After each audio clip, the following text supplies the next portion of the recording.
Habang papalapit ang mahal na araw, inaasahan ng Department of Tourism ang pagdagsa ng halos 30 milyong lokal at banyagang turista sa iba't ibang destinasyon sa bansa. Ayon kay Tourism Secretary Cristina Garcia Frasco, na-activate na ang DOT ang kanilang Regional Operation Centers para tiyakin ang maayos na daloy ng mga turista, lalo na sa mga lugar na inaasahang magiging matao ngayong holiday season. Ang mga operations centers na ito ay nakatalaga upang mag-monitor at mag-cooperate at makipag-coordinate sa mga pangunahing tourist spots, layuning masiguro ang maayos na pamamahala at karanasang ligtas para sa lahat. Panoorin po natin ito.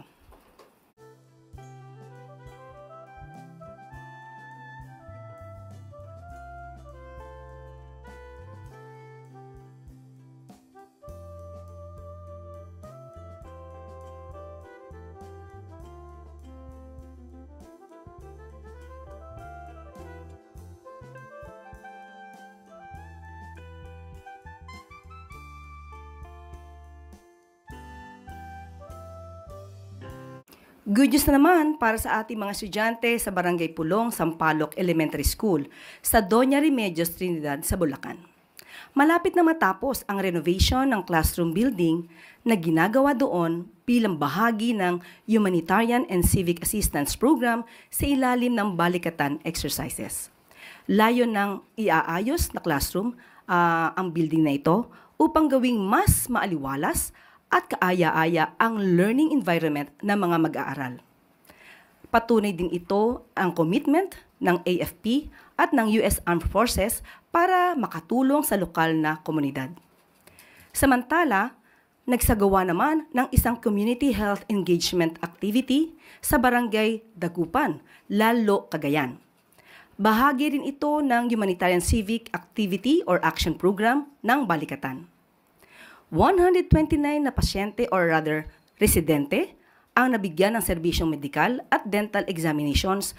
Ang aktibidad ay bahagi rin layon ng balikat exercises na makatulong para makapalagi or mapalagi ang lokal na ekonomiya, partikular sa aspeto ng medikal at public health.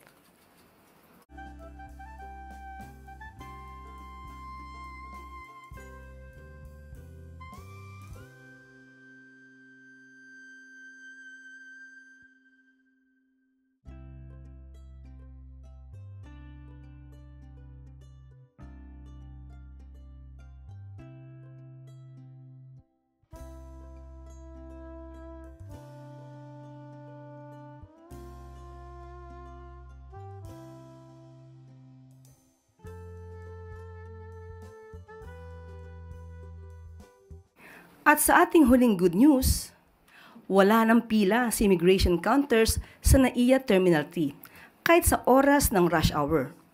Mas madali na para sa mga departing passengers ito. Kasunod ng utos ni Pangulong Ferdinand Marcos Jr. na makapagbigay ng mas maginhawang biyahe sa mga pasahero ngayong Holy Week. Nagtulungan ang mga ahensya ng Bureau of Immigration, MIAA, NNIC at Department of Transportation para maibsan ang mahabang pila sa immigration counters. Simula ngayong araw, lahat ng 44 immigration counters ng NAIA Terminal 3 ay bukas para mapabilis ang immigration processing ng mga pasaherong may mga biyahe sa nasabing paliparan. Ang sabi ng Pangulo, gawin nating convenient at safe ang travel experience ng ating mga pasahero at ito ang mabilis na sagot ng mga concerned agencies upang mapagaan at mapabilis ang immigration processing sa ating paliparan. At ito po ang good news natin sa araw na ito. Ngayong araw ay makakasama naman natin si Health Secretary Ted Herbosa para magbigay ng impormasyon tungkol sa naging pagtulong ng Philippine Emergency Medical Assistance Team sa Myanmar. Kasabay dito ang direktiba ng ating Pangulo patungkol sa darating na Holy Week. Good morning, Sec. Ted. Sa pangunguna ni Good morning, DOH Yusek Claire, at Secretary good morning. April 1, ipinadala ng Department of Health ang Philippine Emergency Medical Assistance Team o PMAT sa Myanmar bilang tugon sa atas ng Pangulong Ferdinand Bongbong Marcos Jr. Sakay ang C-130 nakalapag ang PMAT sa Naypyidaw, Myanmar bilang bahagi ng Philippine Interagency Humanitarian Contingent. Mula rito, ikinwento ng grupo ang kanilang naging misyon doon bilang mga eksperto sa medical emergency para sumaklolo sa mga naapektuhan ng 7.7 magnitude na lindol. Kwento kayo. Okay naman kayo lahat dyan? Walang nagka-problema, nagkasakit? Upon entering the place po, may mga nakita po kaming mga streets na mga wasak po yung bahay. So they placed us in the center ng Pianmina para po siyang an open space. Malaki po yung space dito sa para po siyang market yata to before na operational na kami within 12 hours. Nakapag-set up na kami and operational na nakapagbigay na ng service sa Myanmar people. Medyo widespread talaga yung devastation. Many were found dead, may mga missing pa, maraming injured. Healthcare system nila, medyo overwhelmed sila kasi nga takot pumasok sa mga healthcare facilities yung kanilang mga pasyente, pati mga staff. Yung karamihan ng mga patients nasa labas talaga. As we see po dito sa Pianmina, more on medical services po yung kailangan nila. Kasi marami po sa kanila yung may diabetes, hypertension, hindi po sila nakaka-access sa medical services. Kailangan din po talaga nila ng tulong. Hindi po sila nakaka-check up right now kasi takot po silang magpunta ng hospital kasi natatakot silang may aftershock. Natutulog lang po sila sa mga open space, sa harap ng bahay nila. Yung psychosocial din po. Mahirap yung psychosocial kasi language. Yung mga teachers din po na Filipino, nag-volunteer po sila na tumulong. As well as mga volunteer students po na tumutulong din po sa amin mag-interpret or mag-translate sa mga pasyente po. So ilang patients nakikita nyo in a day? In a day, an average of 118 patients a day po. Pwede nyo pong ikwento po sa amin, papaano po yung routine ninyo in a normal day there in Myanmar? Usually po, we wake up, yung iba mga 5, 5:30, and then by 6:30 a.m. po, we have our morning exercise, and after that followed by a team huddle. We have a breakfast, then by 8, before mag-start yung operation, replenishment ng mga supplies, medicines, and medical drugs to the different areas po. And then at 8 a.m., start na po ng operation until 5 p.m. Then after 5 p.m., nagpapaikot po kami post evaluation and team debriefing at 5:30, 8 p.m. submission na po ng reports. Ano po yung mga limitations po na kinailangan po ninyong i-address when you were starting to build the camp? Limitado po yung kuryente, yung tubig po, kamusta? Bali po, nung una pong dating namin dito, naghanap po kami ng source na pwedeng mapagkunan. So, meron naman pong nagmagandang loob na magpa-connect po ng source ng tubig. Bali po, bukod po dun sa malinis na tubig na i-produce gamit nung dala naming RO machine, marami din pong mga nagdo-donate ng mga bottled water. So, hindi po kami kinakapos. Sobrang bait po ng mga tao rito. Actually, kanina may family kami from Yangon na nagpunta lang rito para mag-donate ng water and food. Kasi napanood nila sa news yata na may Philippine team daw na dito sa Pianmina. Kaya everyday po marami kaming supply ng water, so pati food. So yun po yung binibigay din namin sa mga patients na nag-aantay. Lalo na pag tanghali na po para may makain sila. And may init din po, kaya we need to provide them with water. The news articles are saying that the people of Myanmar are very thankful. And totoo naman, nadinig namin sa inyo, binibigyan kayo. Thank you. So yun, nakita niyo yung video clip ng ating 32-man team. This is a Philippine Emergency Medical Assistance Team na WHO classified or certified, verified, na last September lang tayo na verified. Medyo mga 7 taon kami nagte-training. We have 3 of these teams out of 52 in the world. So medyo world-class na rin tayo pagdating sa disaster. Ang features nito, yung nadinig nyo nagsasalita, si Dr. Ivy Losada. She is from the Eastern Visayas Medical Center. Yun yung team number 44 natin. And team 45 comes from Tala sa Jose N. Rodriguez, at team 46 yung galing sa JB Lingad. Yung JB Lingad, yun yung even before ma-qualify, napadala natin sa Turkey yun. So itong team na to is composite, pero majority are from Eastern Visayas. Kaya ang maganda yung storya.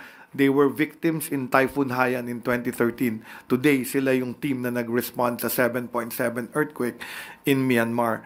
And madami kami experiences. We were able to deploy in 48 hours. Thank you sa Office of Civil Defense for providing us na 2 aircraft yan. Actually, doon sa isang aircraft, puno na nung gamit nung ating field hospital team. Pag nakita mo, cramp sila doon with the equipment. And after the return, nag-hot debrief na kami in my office, and we were able to find some things that we can still improve para maging experience. Ang maganda is that most of our team members, hindi kagaya ng ibang teams, talagang sanay na sa disaster kasi marami naman tayong deployments dito locally. Nagamit din natin yung team nila, yung mga nakaraang Northern Luzon earthquake. Pero ito yung Northern Luzon bagyo. But this is the first time we've actually deployed it internationally since the September verification and yung award ng aming certificate last November sa Abu Dhabi. So we're very proud of this team.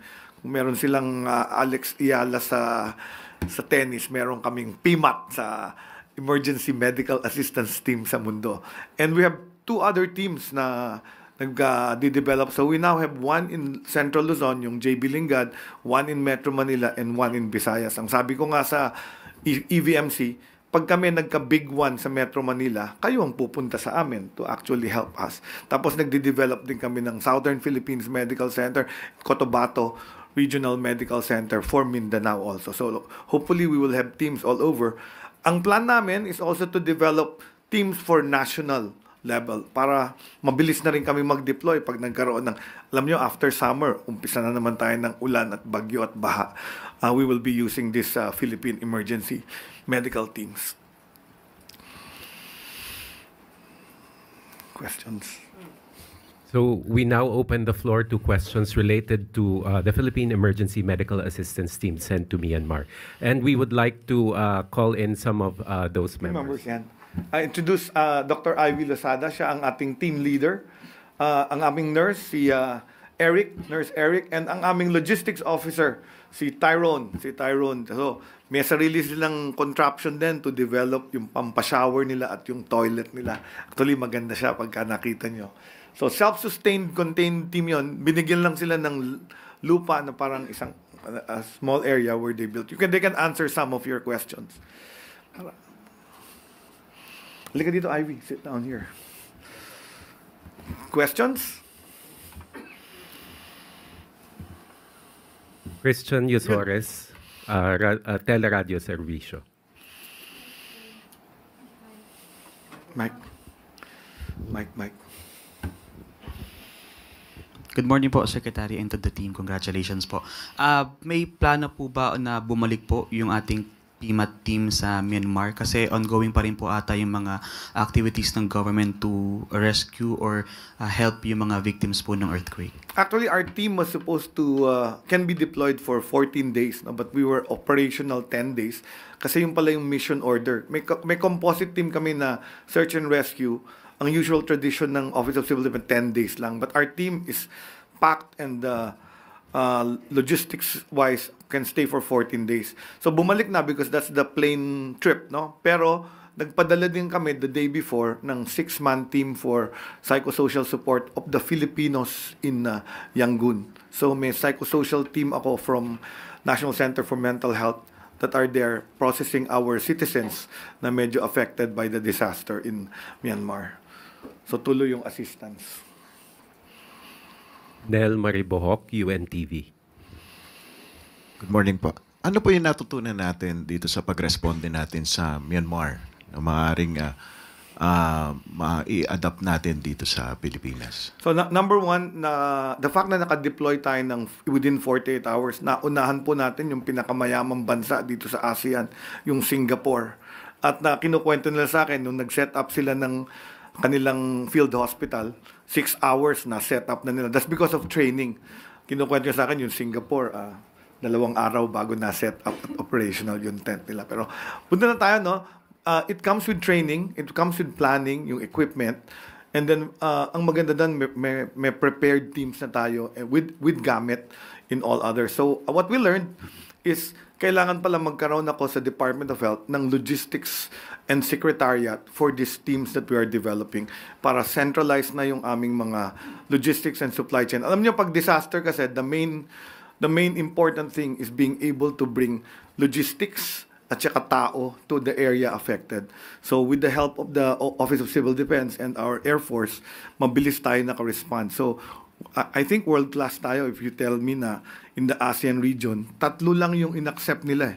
They only accepted the Philippine team, the Japanese team, and the Singapore. And then later, Indonesia na allow din. Later, nagpadala din ng Indonesia. Pero tayo ang una. Thank you, sir. Eden Santos, Net 25. Secretary, good morning po. Good morning.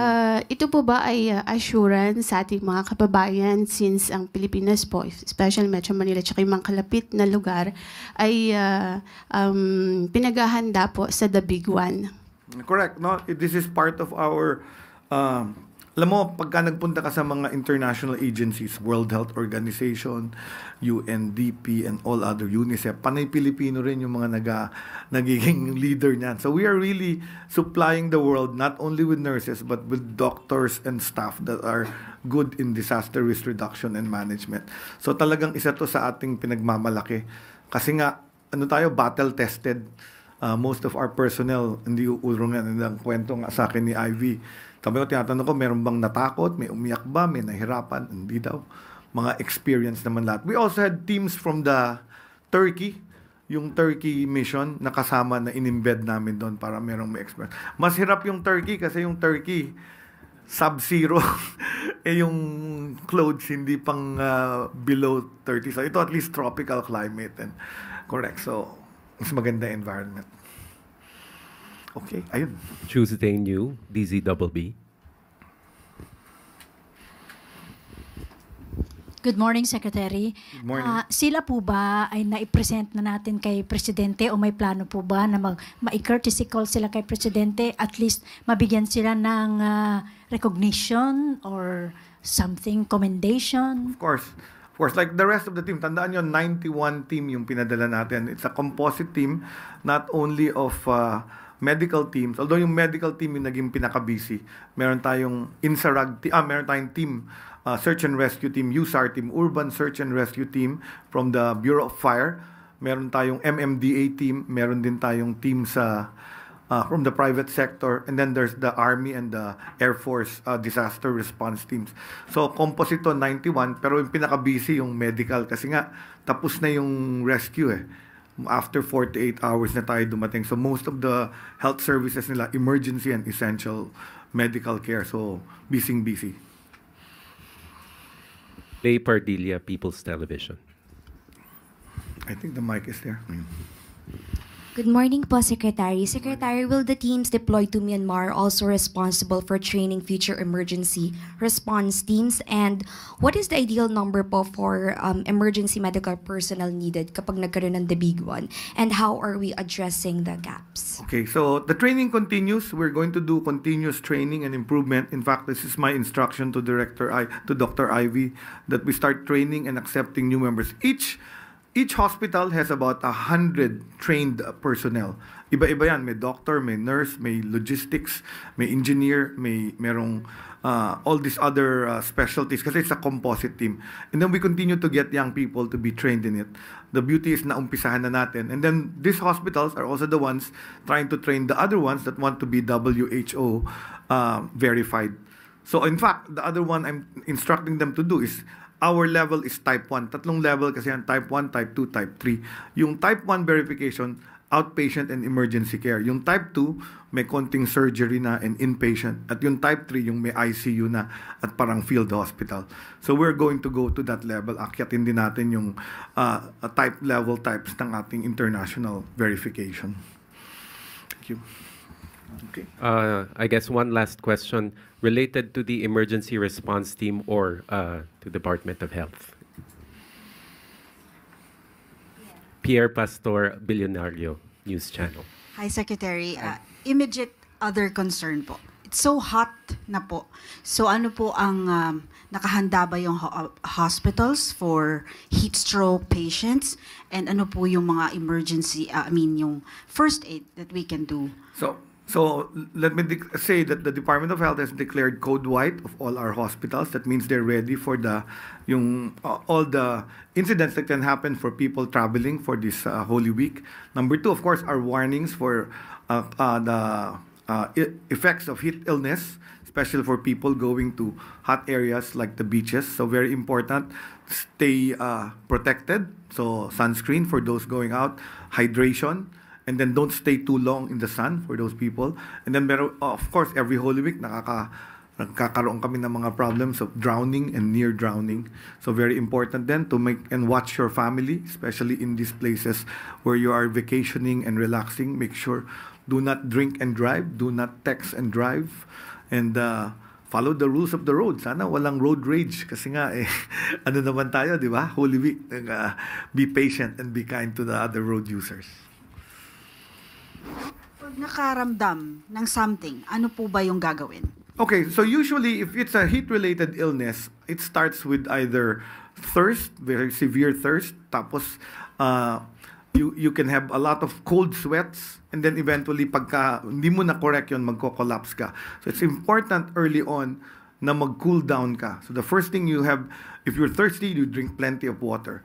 If you feel weak, fatigue, ang tinatawag na next step after thirst is yung heat fatigue or heat weaknesses, mag-shade ka na or mag-aircon ka na. So very important. Majority of the heat illnesses, nagre-recover basta na-treat early. We do not wait for them na mag-collapse. Kasi pag nag-collapse ka sa emergency, and tuloy mo, we will have to treat you in an emergency setting. Thank you very much. Prone yung mga matatanda at mga bata at yung mga may illness. So make sure these people don't stay too out in the hot environment.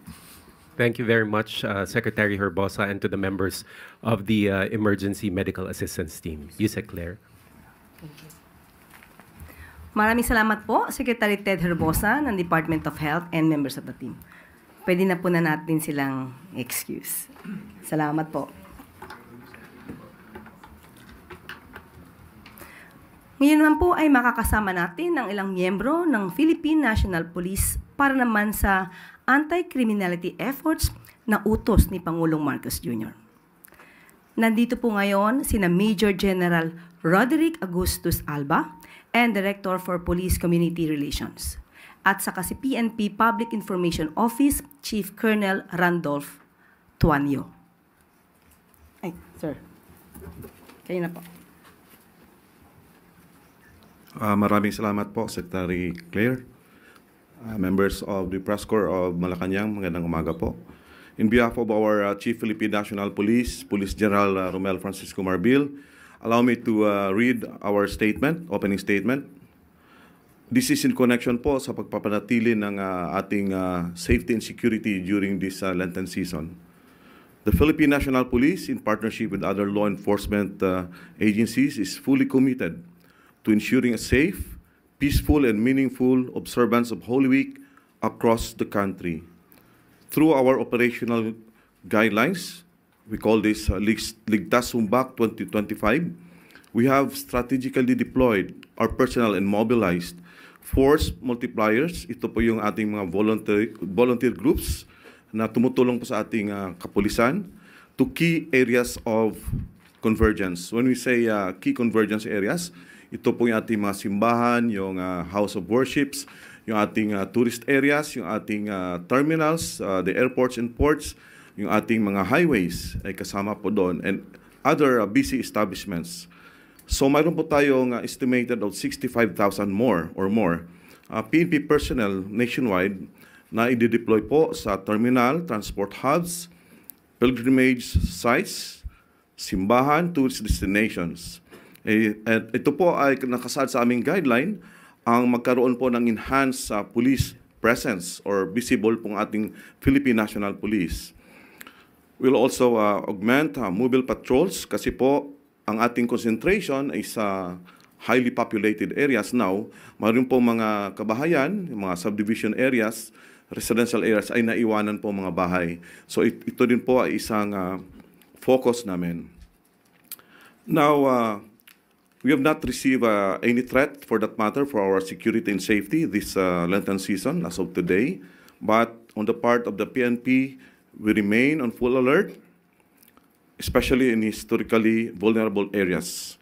Our intelligence units are closely coordinating with the Armed Forces of the Philippines.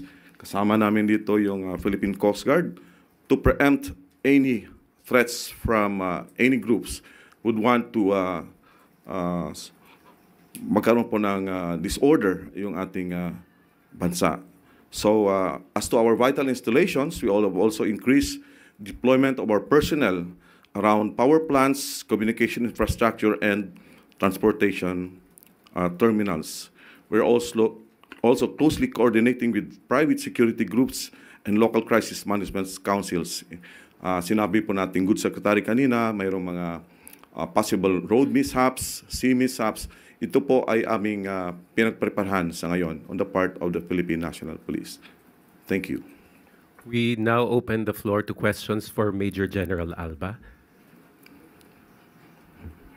Pia Gutierrez, ABS-CBN News.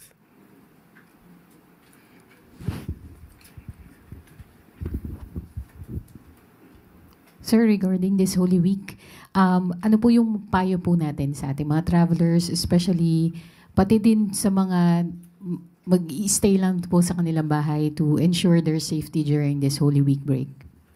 Yes. Una-una ay we should remain vigilant, no? Yun ang sabi nga natin, yung crime are attributed to three elements, yung opportunity, yung instrumentality, tsaka yung motive. So kailangan po nating maging vigilant tayo. We save cellphone numbers sa ating mga cellphones at bago tayo magbiyahe ay alam natin yung mga hotline numbers kung saan po tayo pupunta.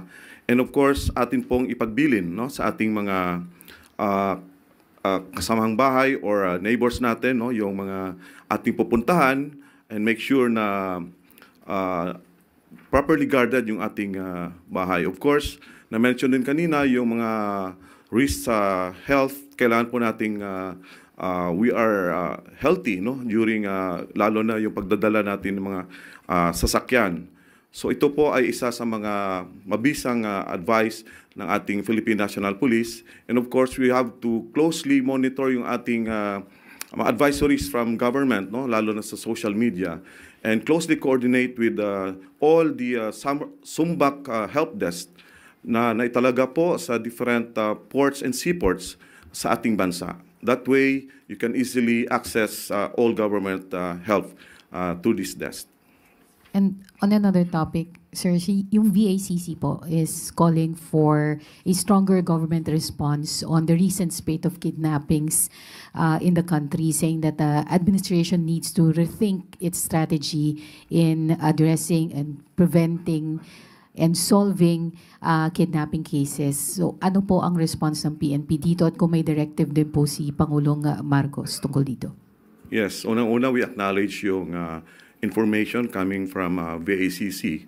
But of course, our PNP is focused sa ating continuous law enforcement operations and anti-criminality operations.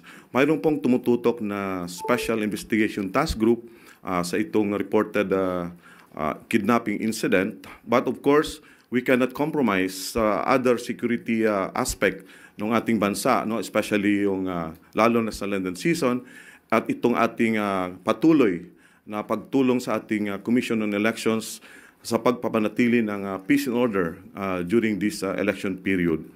But of course, we acknowledge nga yung sabi ng ating VACC, and we are actually restructuring yung ating, guided by our Chief PNP, yung ating anti-kidnapping group, na lalong mapapalakas yung grupo na ito to curb incidents such as kidnapping. And I'd like also to report, aside from these initiatives, last April 11 po, yung ating Federation of Filipino-Chinese Chamber Commerce Industry Incorporated ay mismong pumunta po sa himpilan ng ating Chief PNP kasama yung key personnel ng Philippine National Police.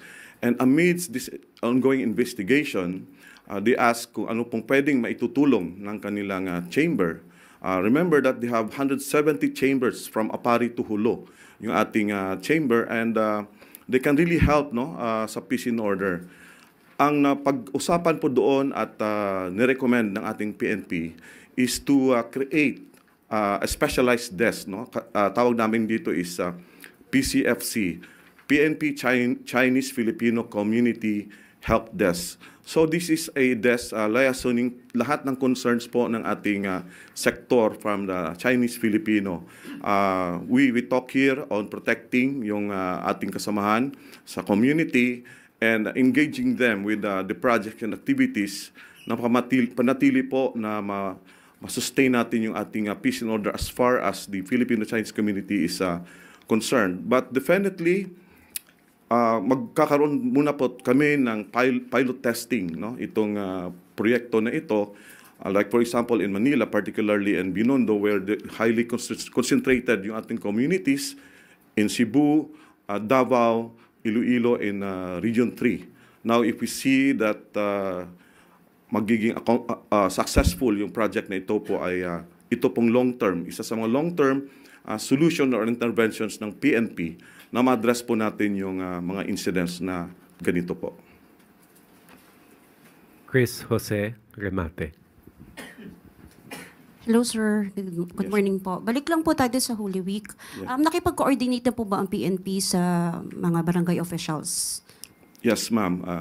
Actually, kasama po sila sa deployment na sinasabi natin because the 65,000 personnel are not purely members of the uniform service ng PNP. Sa PNP lang po ito. We are actually deploying 40,000. Yung 40,000 na ito po ay discovers the entire summer vacation security deployment. Now, pagdating po ng Holy Week, we increased it with another 25,000. Aside from this, we will be engaging volunteer groups. So kasama po yung ating local government units and other organizations that accredited ng PNP that help us sa aming safety and security operations all throughout the Lenten season. Okay po, sir. Sir, ano po yung particular crimes na binabantayan pag Holy Week? Yes, thank you for the question. So, ang PNP are always focused dito sa 8 krimen, like robbery, theft, murder, rape, carnapping, etc. But we are very particular sa crime against property. Sa sinabi ko po kanina, once we leave our homes, ito po talaga ay common targets ng mga suspects o criminal suspects na tatargetin nila. That's why ito po yung ating guidance na we have to closely coordinate with our nearest police stations before we leave our home at keep these numbers with us. Dapat may mga load yung ating cellphone na anytime po ay pwede tayong mag-access ng mga websites ng PNP getting the hotline numbers. Thank you, sir. Thank you. Last 2 questions for General Alba. Ivan Mayrina, GMA Integrated News. General Alba, sir, good morning. Good morning, sir. The recently released political ad featuring the Vice President and Senator Marcos paints the situation in the country as black. At isa po sa mga dahilan daw nito ay krimen. What does the PNP have to say about this? Yes, of course, this creates a lot of perception.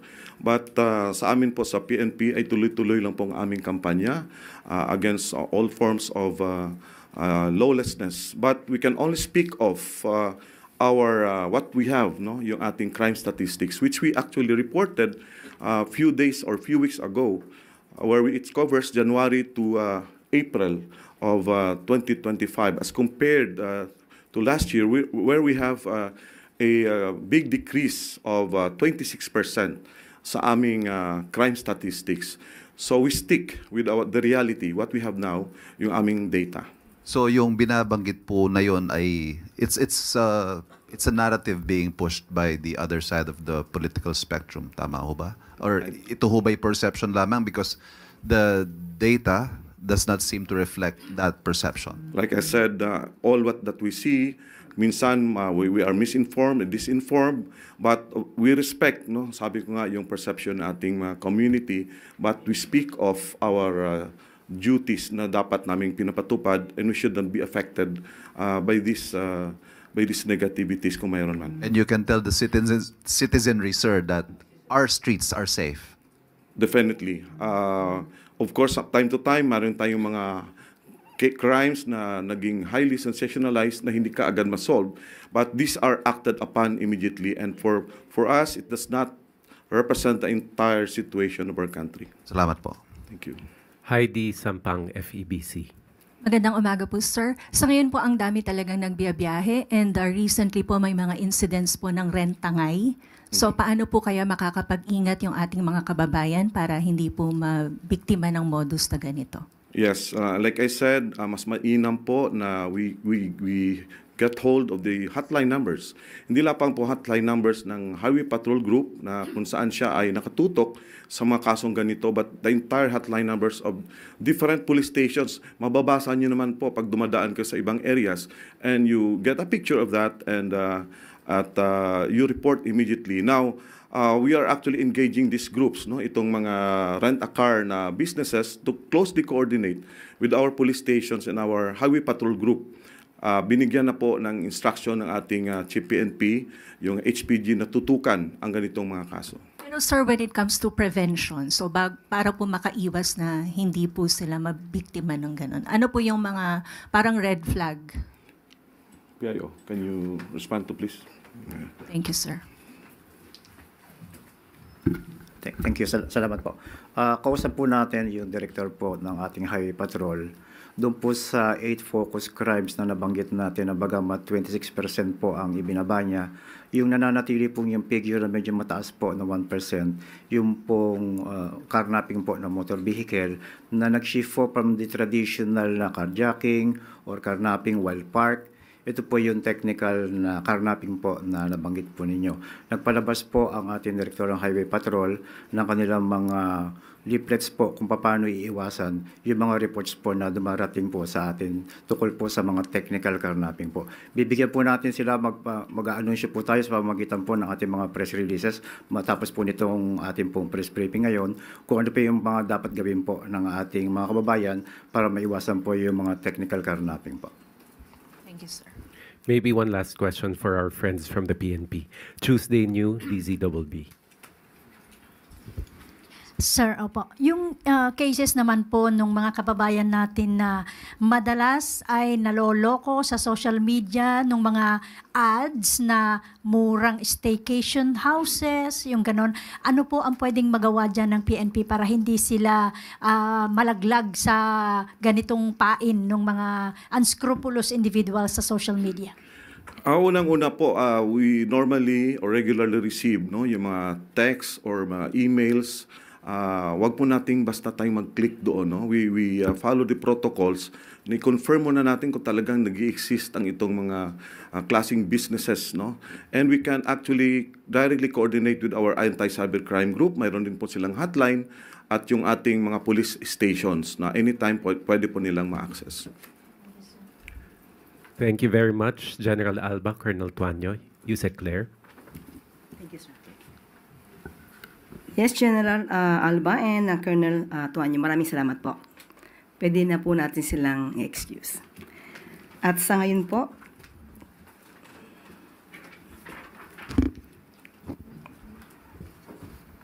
makakasama naman po natin si Coast Guard Deputy Spokesperson Commander Michael John Encina. Good morning, sir. Good morning.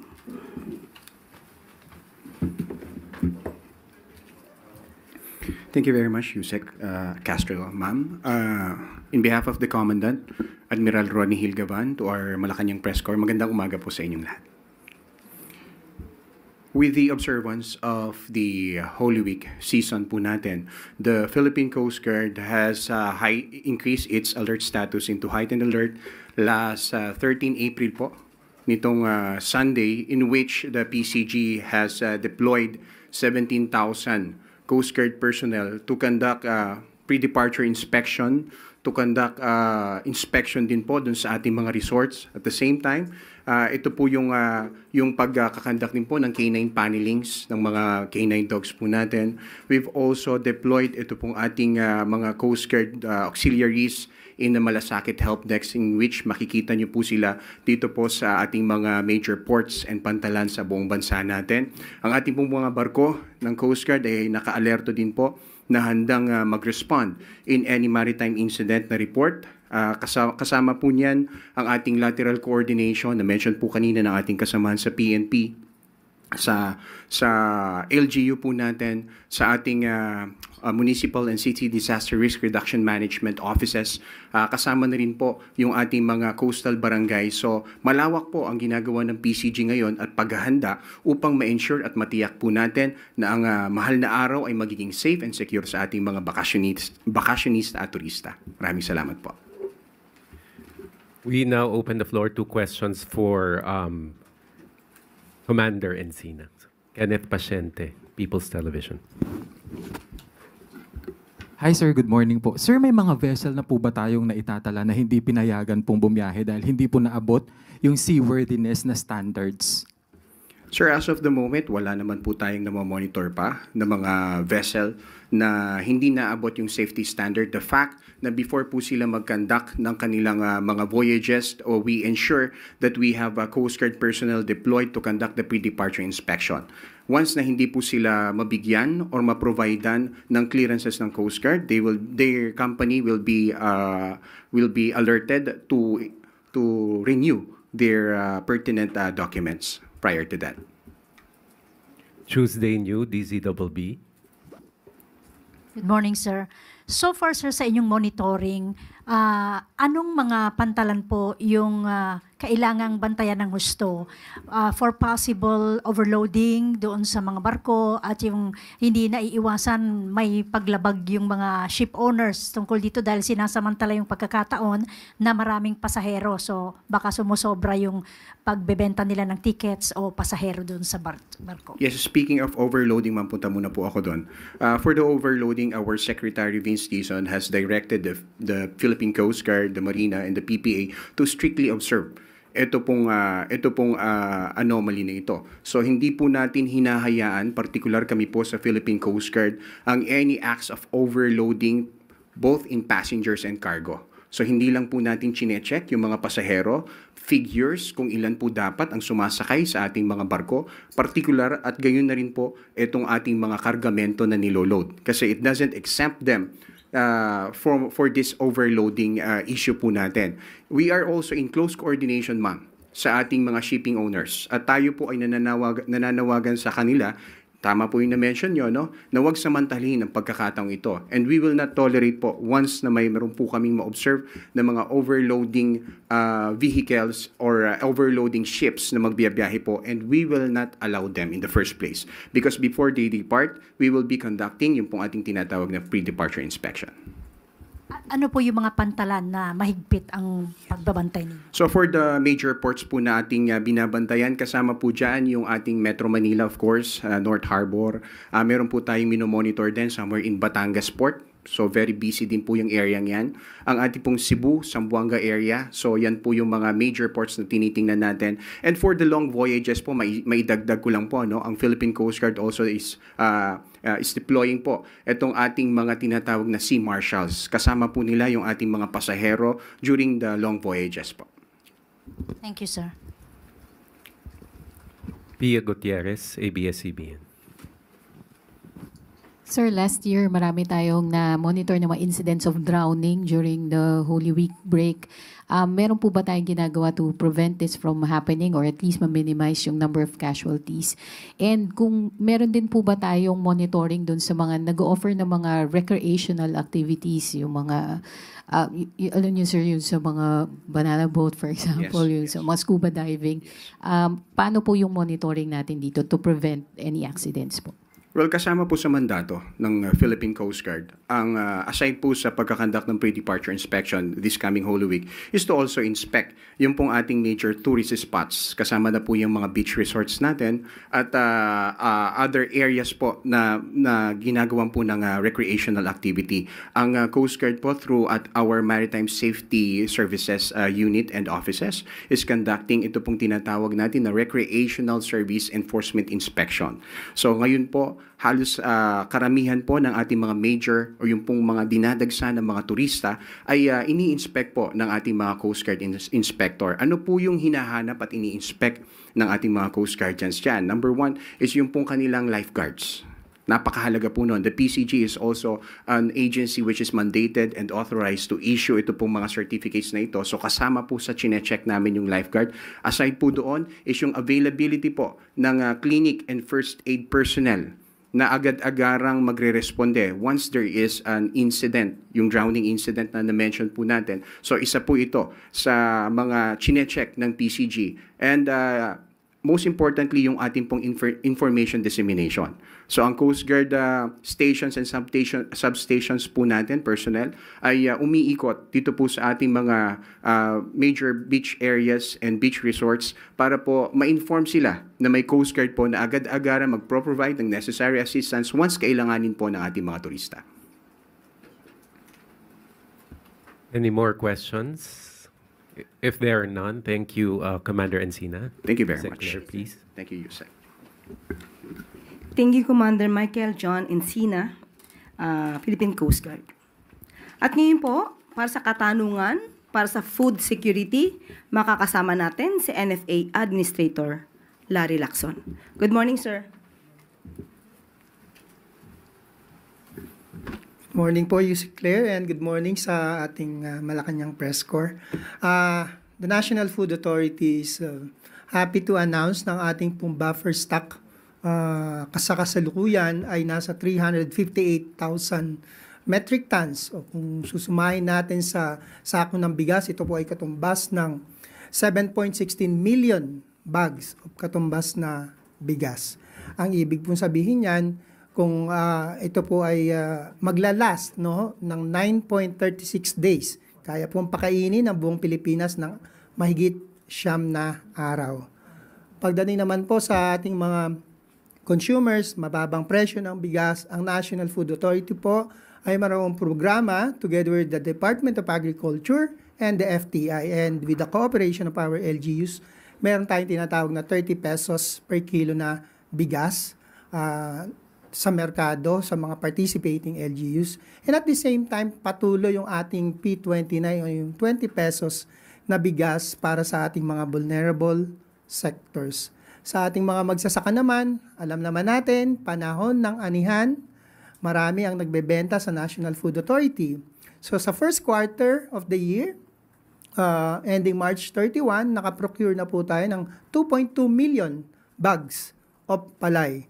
Katumbas po yan ng 2.6 billion pesos na po ang nabili natin para mula sa ating mga magsasaka. At patuloy pa po tayong namimili hanggang sa kasalukuyan. Isa pong programa na pinatutupad natin at kasalukuyan nating in-improve ay yun pong fast lane for our small farmers. Dati po 50 bags lamang ang pwede pababa. Ngayon itinaas natin to 70 bags pababa para mas ma-accommodate pa natin yung maraming magsasaka na gustong magbenta sa National Food Authority. Yun lamang po. Maraming salamat. Questions for Administrator Lacson. Eden Santos, Net 25. Administrator, good morning po. Doon po sa nabanggit ninyo na meron tayong supply ng pagkain para sa 9.36 days. Can we safely say na ito pong supply ng pagkain na ito ay masasabi na ang Marcos administration po ay on track para dun sa kanilang ini-aim na food security ng Pilipinas. Okay. Kung ang bigas ang ating pag-uusapan, ako masasabi ko na we are on track. In fact, in less than a year, from one day to last buffer stock, ngayon po ay 9.36 na. So we are on track and we are continuously increasing our buffer stock for rice. Alam naman natin ang bigas ang pangunahing gauge for food security. And for this year, dahil nabago na nga yung RTL, we will increase our buffer stock up to 15 days. So from 9.36, i-hit natin yung 15 days hanggat meron po tayong pambili ng palay sa mga magsasaka. Kasi po yung issue ng food security ay lead agency is Department of Agriculture. Tama po ba? Tama po yan. At hindi po ang Department of Social Welfare and Development. Ang primary mandate po ni Department of Agriculture is palakasin ang sektor ng agrikultura for food security. Okay po. Nabanggit niyo po na merong 30 pesos na kilo ng bigas at parang meron ding 20 pesos. Tama po ba? 33 pesos 33. At 29 pesos. 29. Ito po ay limitado lamang yung supply na maibebenta po sa ating mga kababayan or mas marami pong mga mahirap na Pilipinong maaari pong maka-avail nito? In terms of volume na pwede naming ilabas, pwede kong sabihin hindi limitado ang volume kasi sa napakarami nating stocks na kailangan din nating ilabas. But in terms of availment, per individual or per household, meron pong mga isinet na parameters ang Department of Agriculture para po hindi rin naman masamantala. Sa P29, para sa mga vulnerable sectors, I think tinaas ni Secretary Francisco Chu Laurelian into 30 kilos per month. Last question na lang po, Administrator. Yun pong 2.2 million bags of palay na nabili sa first quarter po, saan po specific na mga lugar ito o probinsya ng ating mga magsasaka nabili? Ito po ay buong Pilipinas except for NCR at saka a little sa Region 7 kasi wala talaga silang production nun. Thank you po. Eileen Taliping Abante.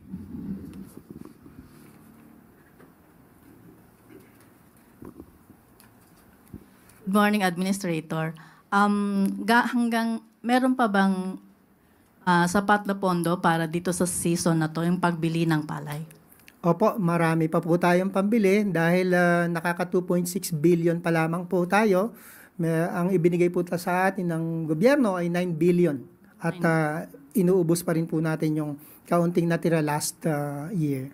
Sir, nakarating na po ba sa inyo ang report na yung karamihan sa nagbebenta ng palay sa NFA, particularly Region 2, ay mga trader na at hindi na mismo yung mga magsasaka ang nabibilhan ng palay? Well, nakakarating po sa atin yung mga ganyang reports at bine-verify natin yan immediately. And it turned out mga farmer co-ops and association po ito. So they are properly documented at may mga pinapakita po silang mga rehistro from the RSBSA ng Department of Agriculture. So they are considered also farmers kasi ang sabi traders, sila ang bumibili ng palay sa farmers sa murang halaga and then ibebenta nila sa NFA. Ang sistema po ganito, the farmers can sell directly to us or their co-ops and associations. Okay, sir. Thank you. Clay Pardilla, People's Television. Good morning po, Admin. Admin, what does it mean for the government kapag na-fulfill po yung 9 na araw na buffer stock at kailan po mapupuno yung 15 days na buffer stock? How essential na makamit ito before the Burr months and the onset of the rainy season? Salamat po. Yung 9-day buffer stock natin, napaka-importante niyan. Kung bigyan ko kayo ng context, noong panahon ng pandemya, 2020, ang release po natin sa isang taon, 2020, ay katumbas ng 9 days o yung more than 6 million bags of bigas. So yan yung kahalagahan ng 9 days na yan sa atin. Kung magkaroon man ng pandemya ulit, kayang-kaya natin isang taon na mai-distribute yan sa ating mga kababayan. Kailan natin ma-reach yung 15 days? Hoping before the year ends, ma-reach natin yan or sa itong wet season harvest, ma-achieve natin yan. At yun kasi ang bagong mandato ng RTL sa atin. Although there is a challenge as well dahil ang pondo na ibinigay sa atin ay pang 9 days buffer stock lang. Sam Madanilla, Business Mirror. Good morning, sir. Bali, magkano po yung kakailanganin nating budget para ma-complete yung 15 days na minention nila kanina na buffer stock? At saka meron po ba tayong available space sa mga warehouses? Kasi previously na-mention po ni Sec Laurel na medyo kinulang na tayo ng 300,000 metric tons. Ngayon po ba, paano natin makukomplete yung 15 days? Kung yung 9 days nga medyo nahirapan na sa mga warehouses. Yep. Okay, ganito, no? Sa unang tanong mo, mga 8 billion pa ang kailangan natin to fill up the 15-day buffer stock. Pero dahil flexible ang pricing natin, pwede nating maitaas, maibaba yung presyo ng palay and we can buy more kung medyo mura ang palay, no? Ngayon, kung sapat ba yung ating mga warehouses, we have an existing ongoing program for modernization of our warehouses, no? 136 warehouses are now under repair. 36 are under construction. Yung sa mga repairs, we expect by the end of next month, marami na dyan ang matatapos at magagamit na natin para dito sa mga karagdagang buffer stock. Totoo yun sa ngayon, we are experiencing problems of warehouse congestion. In fact, 36% of our warehouses sa mga high-producing regions ng palay ay puno na or almost full na. Yun yung ating napipick up ngayon sa mga social media and all the news na ang haba ng pila sa NFA dahil 36% sa ating mga bodega sa rehiyon 1, 2, 3, 4, 6, and 12, 36% puno na. Bali, sir, i-clarify ko lang. Yung na-mention nila kanina na, na 8 billion, on top to dun sa 9 billion na existing budget ng NFA for this year? Yes. May plan po kaya ang NFA to request for additional budget from... That we will do when the time comes. Pero ang iniisip ko kasi as the administrator of the National Food Authority, if we can unload the existing stocks now, that will generate fund for us to buy more palay. Ganun. Tapos, kung dahil nga may insufficient fund, tapos medyo may kulang pa rin sa warehouses, do we still think that it is feasible to reach yung 15 days na buffer stock this year? To be honest, it's a tall order. Pero I think it can be achieved. Basta't na-manage nating mabuti at makalabas yung ating mga stocks sa ating mga bodega. That's why I am also encouraging our countrymen para at least kung gusto nila maka-avail ng 33 pesos at 29 pesos, encourage nila yung kanilang mga local government executives na mag-participate dito sa Food Security Emergency Program or pre-declaration ng Department of Agriculture para ma-declag yung aming mga warehouses. So, para ma-push nila yung mga LGUs, medyo hindi ganoon ka-init yung pag-withdraw ng mga local government units sa ating mga stocks. That will help us a lot kapag nailabas natin. I-clarify ko lang, sir. Bali, ano yung buying price nung sabi niyong 8 billion plus 9 billion? Yung para maging sufficient yun, ano yung buying price dapat? It's a varying price kasi. Price range tayo. We can buy from 17 to 23 sa fresh, 23 to 30. So, ang clean and dry. So, walang specific price tayo. Depende sa panahon. Thank you po, sir. Last question on food security, Eileen Taliping, Abante. Follow up ko lang, sir. Di ba, nagbebenta kayo sa LGUs. Gaano na karami po ang nag-avail doon sa offer nyo? Magandang tanong yan.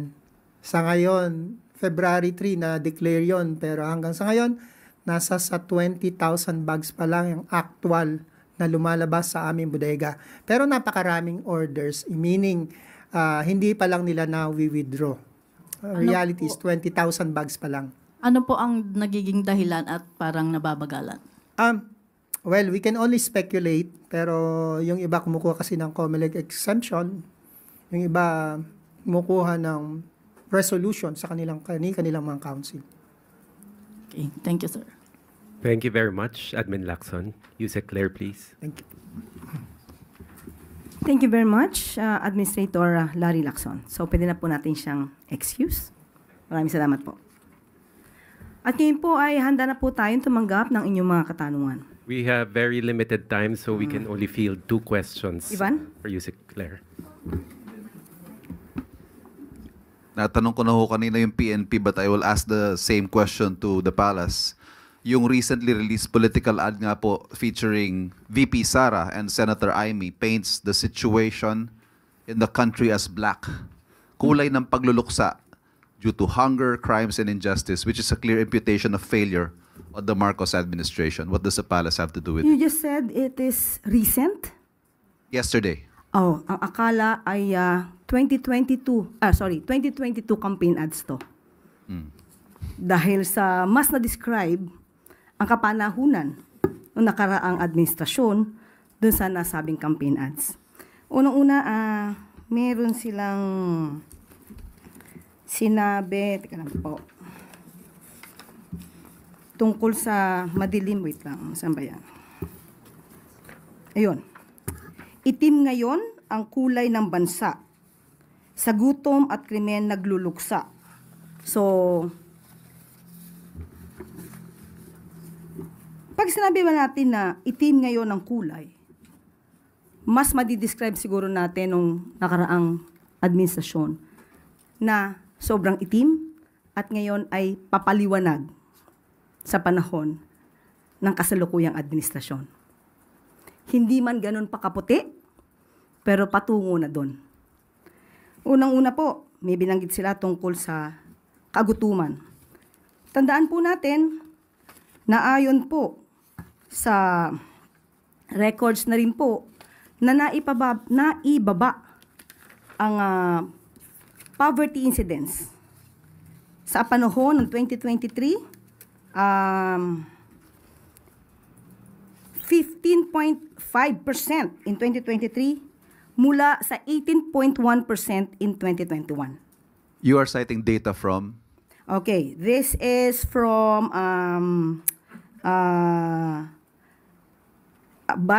author or writer is Dim Sum Daily, Hong Kong. Okay, meron din po tayo dito. Ito po ay galing din mismo sa report din po ni Secretary Balisacan. Okay? Meron din po tayo dito na pinalabas. Ito naman ay galing kay Philippine Star, Delon Porcalia.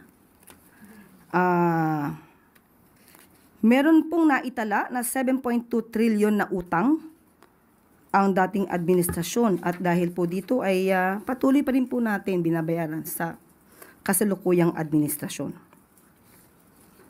At sinasabi nila na tungkol sa krimen, tandaan po natin na meron din po na pinalabas na statistics at ito'y inayunan na rin po ng matagal ni Senate President Chis Escudero na sa panahon po ngayon ay mas mababa po ang crime rate as compared po sa karaang administrasyon.